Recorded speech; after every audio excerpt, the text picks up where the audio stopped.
একটা মানুষের জীবনে যে প্রাইম টাইম আছে, আমার বয়স ৭৪ বছর। এই ১৭ বছরে আমার জীবনের সমস্ত কিছু এই আওয়ামী সরকার কেড়ে নিয়েছে, ধ্বংস করে দিয়েছে। আমি না, শুধু আমার মতো বাংলাদেশে বহু নেতা কর্মীর জীবন শেষ করে দিয়েছে,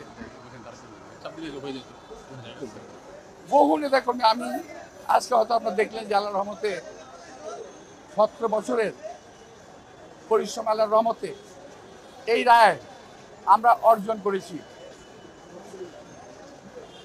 এই ১৭ বছরে আমাদের বহু কর্মী নিহত হয়েছে, জেলখানায় মারা গেছে, বিনা চিকিৎসায় জেলে মারা গেছে। এই ১৭ বছরে বহু পরিবার ধ্বংস হয়ে গেছে, একইভাবে আমার পরিবার ধ্বংস হয়ে গেছে।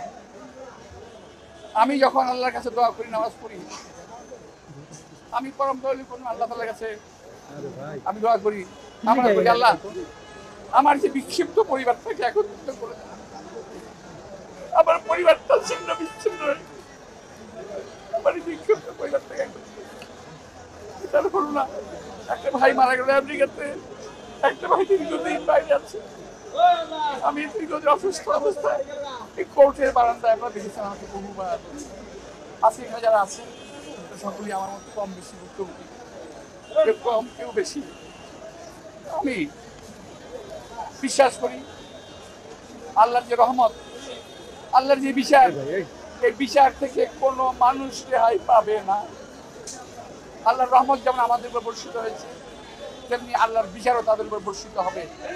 ওরা যে যেখানে আছে ওখানেই শাস্তি পাবে। আপনারা সবসময় দেখেছেন বিচারপতি কি বলে, মানিকের কিরকম গিল্লতি, কিরকম নাল্লতি, যেটা কোরআন শরীফে আছে যে আল্লাহ তাআলা যাকে বেজ্জিত করেন কিভাবে করেন উনি দেখিয়ে দেন। তো আমি জানি, আমি চাই আল্লাহ তাআলার কাছে সেই বিচারটা।